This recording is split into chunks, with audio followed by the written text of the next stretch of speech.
জয় শ্রী বিষ্ণু, হর হর মহাদেব।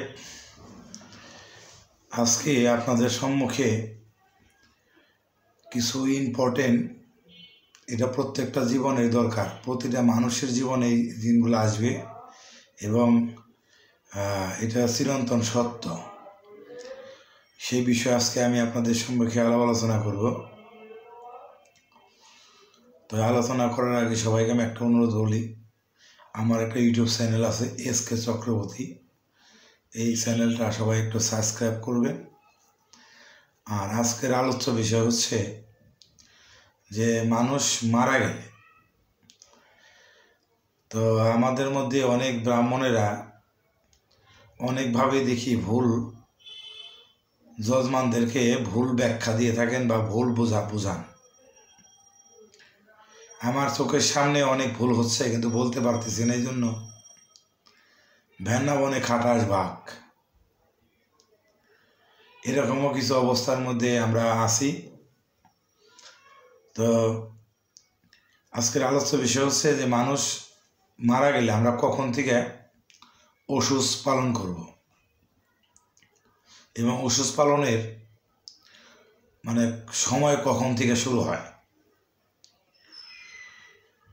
তো আজকে আমাদের সামনে বলবো, আমরা দেখি অনেকেই ওষুধ পালন করেন, মনে করেন কেউ মারা গেছে, সে লাস্টে আসতে 2 দিন সময় লেগে গেছে, মারা গেছে ফাঁকে লাস্ট দেশে আসতে 2 দিন বা 3 দিন সময় লেগে গেছে। তো 3-4 দিন সময় লাগার কারণে দেখা যায় যে লাশটা দাহ হয়েছে পরে, কিন্তু আমরা ওই দাহর পরে আমরা ওই ওষুধ পালন করি, বা আমরা অনেকে এরকম মতবাদ ব্যাখ্যা করি। শাস্ত্র কি বলছেন? শাস্ত্র বলছেন, শাস্ত্রে অনুসংহিতায় 6 এবং 51 শ্লোক নং,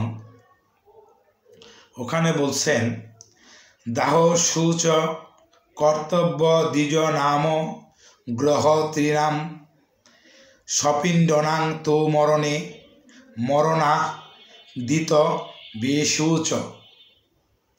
অর্থাৎ ওখানে বলছেন যে সান্নিক দ্বিজগণ